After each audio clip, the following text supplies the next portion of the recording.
Very few of us have enough money in our savings, and that can cause stress in your marriage. Not having an emergency fund when then there is an emergency, it's going to cause a problem. Because you ask, where's the money going to come from?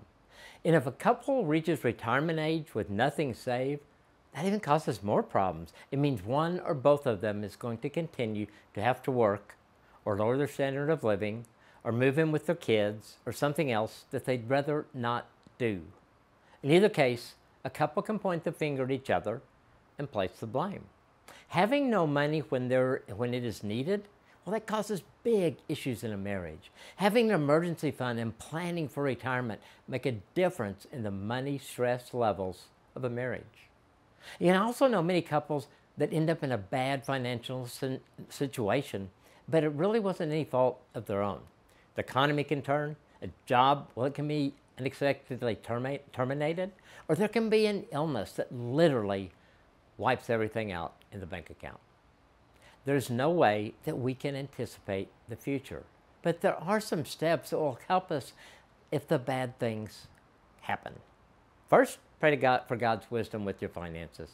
It's always good to involve God in everything that we do in and out of our marriage. Second, decide together to save. Get on the same team here and stay on the same team. Third, if you're in debt, start a plan to get out of debt. If a crisis comes, being debt-free can make a big difference for you. Fourth, start saving. Get your emergency fund, then start saving for the future. It's not too late, and if you're young, you will never look back and regret that you were very intentional with your money. As a couple, how do you think you're doing with your savings? Are you making good choices? Have you been putting off that savings? Are you living like the debt that you have isn't there? You will feel a big weight lifted by simply making the decision to address your financial future together. We've all got opportunities to learn lessons from life.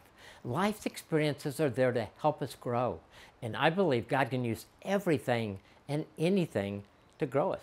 I've learned from things I consider good and from things that were not so good.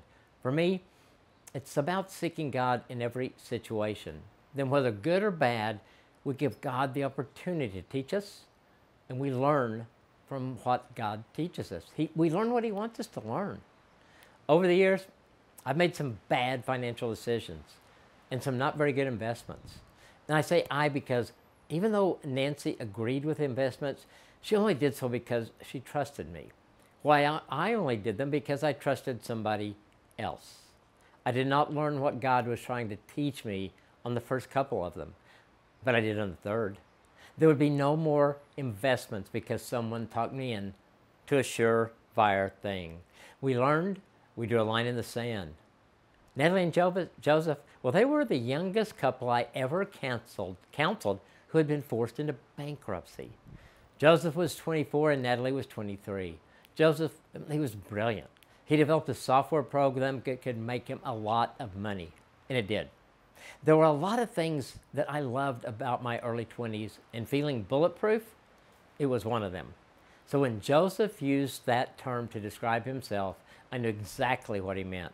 The money was coming in, and he and Natalie were living life that they never dreamed they could live.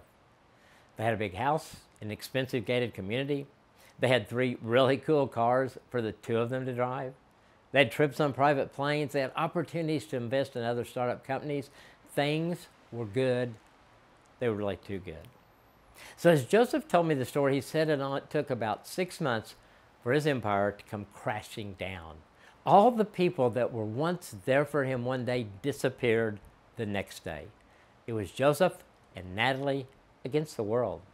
He fought against bankruptcy until the attorney that he really trusted said that he had no other choice. That was a Joseph that I met that day. All the material possessions were gone. But he still had the most important thing in his life because Natalie sat by his side. I'm telling you the story for one reason, and that is to tell you the first question that Joseph asked me. This brilliant young man who went from the mountaintop to the valley asked me, "What do you think God wants me to learn?" Wow. For the next 6 months, we talked about this and some other practical day-to-day things for the marriage. But the primary focus was answering his question. Joseph knew that if he learned what God wanted him to learn, he would not repeat the same mistake again.